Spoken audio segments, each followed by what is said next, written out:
જય માતાજી મિત્રો, હું છાયાબેન પટેલ તમારું સ્વાગત કરું છું અમારી યુટ્યુબ ચેનલમાં। આ કેન્ડી બનાવવા માટે ના તમારે માવો જોઈશે, ના મલાઈ જોઈશે, ના મિલ્ક પાવડર જોઈશે, ના કન્ડેન્સ મિલ્ક, ના કોર્નફ્લાવર જોઈશે।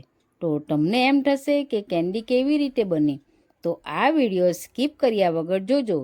એકવાર કેન્ડી તમે બનાવી લીધી તો આ કેન્ડી ઉનાળામાં રોજ બનાવીને ખાશો। ચાલો તો બનાવવાનું શરૂ કરીએ। સૌથી પહેલાં મેં એક નોનસ્ટિક કઢાઈમાં 500 ગ્રામ દૂધ લીધું છે। અહીં તમે ગાયનું દૂધ પણ લઈ શકો છો। અહીં આપણે દૂધમાં એક બોઇલ આવવા દઈશું।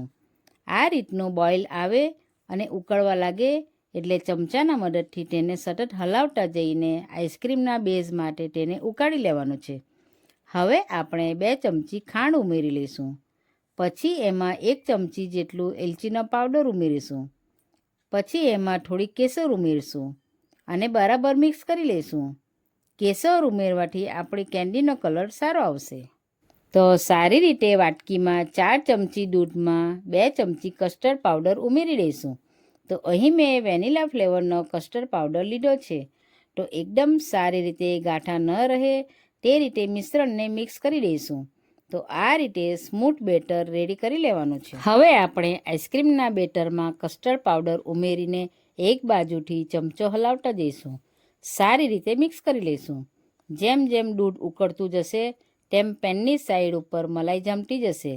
તો આપણે એક ચમચાના મદદથી આ રીતે મલાઈ સાઈડ પરથી કાઢતા જવાનું છે। જ્યાં સુધી આઈસ્ક્રીમનું મિશ્રણ ઘટ્ટ ન થાય ત્યાં સુધી ચમચો હલાવતા રહીશું, જેથી આઈસ્ક્રીમનું બેટર નીચે પેનમાં ચીટકી ન જાય તે માટે। આઈસ્ક્રીમના બેટરમાં ખાંડનું પ્રમાણ તમારા ટેસ્ટ પ્રમાણે વધતું ઓછું કરી શકો છો। લગભગ 10 મિનિટ જેવું થઈ ગયું છે। તમે જોઈ શકો છો આપણું દૂધ ઉકળીને પહેલાં કરતાં તેની ક્વોન્ટિટી ઓછી થઈ ગઈ છે અને તે ઘટ્ટ થઈ ગયું છે।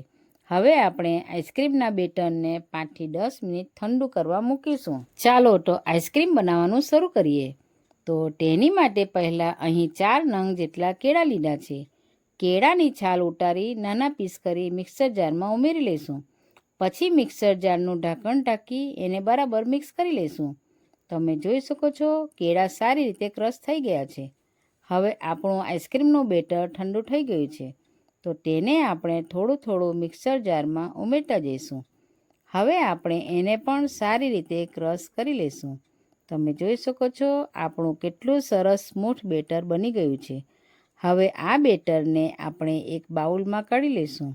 ત્યારબાદ બેટરને સરખી માત્રામાં 2 બાઉલમાં વહેંચી લઈશું। ત્યારબાદ એક બાઉલમાં અડધી વાટકી જેટલું રોઝ પેટલ કે શાહી ગુલાબ ઉમેરીશું અને સારી રીતે મિક્સ કરી લઈશું। તમે જોઈ શકો છો કેટલો સરસ ગુલાબી કલર આવી ગયો છે। તો હવે આપણું એક બનાના ફ્લેવરનું આઈસ્ક્રીમ બેટર અને રોઝ એન્ડ બનાના ફ્લેવરનું બેટર રેડી છે। તો હવે આપણે યલો બેટરને આ રીતે આઈસ્ક્રીમ મોલ્ડમાં સારી રીતે ભરી લઈશું। અહીં મેં 3 ભાગમાં ડિવાઈડ કર્યા છે। હવે આપણા યલો મોલ્ડ ભરાઈ ગયા છે। હવે આપણે થોડું થોડું કરીને પિંક બેટર ભરીશું। આપણા બધા મોલ્ડ સારી રીતે ભરાઈ ગયા છે। હવે આપણે આઈસ્ક્રીમ સ્ટીક એક એક કરીને મૂકતા જઈશું। આ આઈસ્ક્રીમને આપણે ઓવરનાઇટ કે 5 થી 6 કલાક ડીપ ફ્રીઝરમાં ફ્રીઝ થવા મૂકીશું। 5 થી 6 કલાક થઈ ગયા છે। તમે જોઈ શકો છો આપણી આઈસ્ક્રીમ સારી રીતે ફ્રીઝ થઈ ગઈ છે।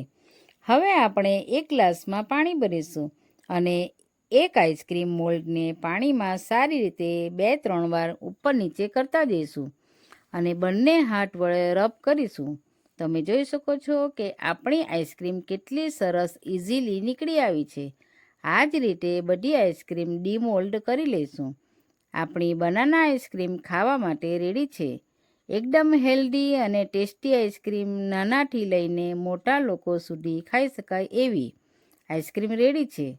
તો આ ઉનાળામાં તમે જરૂરથી બનાવજો અને નીચે કોમેન્ટ સેક્શનમાં જરૂરથી જણાવજો કે કેવી લાગી। આવી જ અવનવી રેસીપી જોવા માટે અમારી ચેનલને સબસ્ક્રાઈબ કરો અને બાજુમાં બેલ આઇકન દબાવવાનું ભૂલતા નહીં, જેથી નવી નવી રેસીપીની નોટિફિકેશન આવતી રહે। તો ચાલો મળીએ બીજા વિડીયોમાં। આવજો।